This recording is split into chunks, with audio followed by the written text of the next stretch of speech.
Hi Rabbits, Research Turtle here. Today we are diving deep into the state of China's semiconductor industry as of 2026. We are looking beyond the headlines to understand the red supply chain, a system designed not for efficiency, but for sovereignty in a fragmented world. Let's start with a reality check. You remember Made in China 2025? The goal was 70% self-sufficiency. Well, looking at the data, they failed numerically. The actual self-sufficiency rate is sitting around 16.6% to 20%. But here is the twist. China doesn't care about that number anymore. They've shifted their goalposts. The new objective isn't just hitting a percentage, it's constructing a supply chain without foreign permission. They're leveraging their dominance in EVs and consumer electronics to keep the industry alive regardless of commercial efficiency. Money is the ammunition in this war. The big fund strategy has evolved. Phase 1 was about building factories. Phase 2 was about design.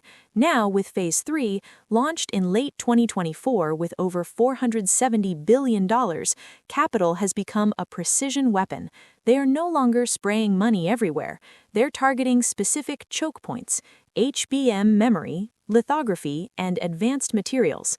Note the first investment went to Piotech for thin film deposition, a direct play for 3D stacking technology.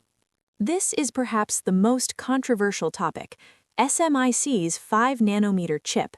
How did they do it without ASML's EUV machines? They used a brute force method called SAQP, self-aligned quadruple patterning. Think of it as drawing a fine line by tracing it 4 times. Physics allows it, but economics usually forbids it. The yields are estimated to be as low as 30 to 40%, and the cost is 50% higher than TSMC. But remember, in the red supply chain, subsidies bridge the gap between economic failure and strategic success. On the AI front, we're seeing a walled garden emerge.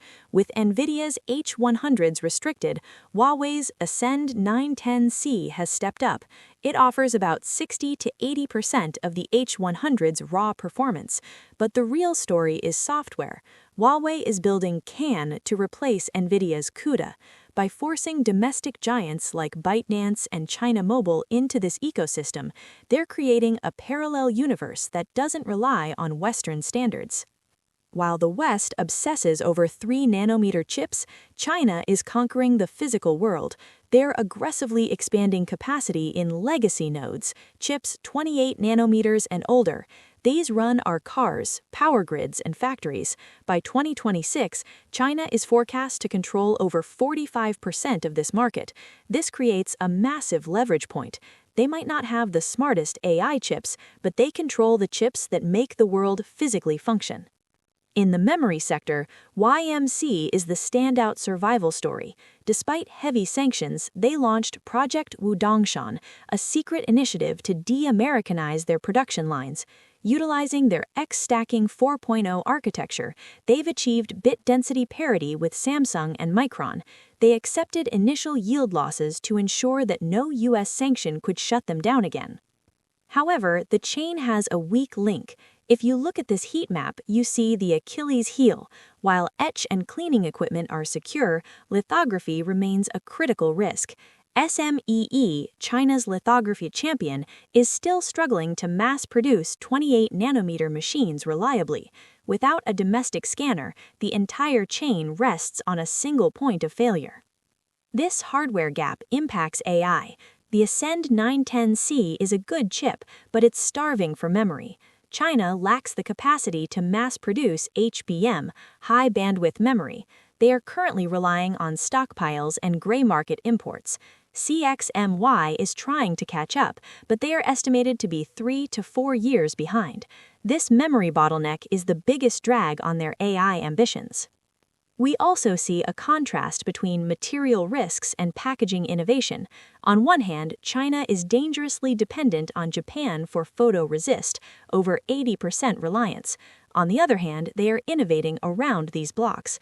They established the ACC 1.0 standard, a domestic chiplet interface to connect mature chips together to boost performance, bypassing the need for impossible-to-get lithography. So, where are we heading between now and 2030? We're looking at a great bifurcation. We're likely to see two non-interoperable technology stacks, the Western x86/CUDA stack and the Chinese RISC-V/Ascend stack. The global south may increasingly be captured by China's good enough mid-tech, while the high-end market remains with the West. To wrap up, the philosophy of the global semiconductor market has fundamentally changed. We've moved from an era of best performance to an era of uninterruptible supply.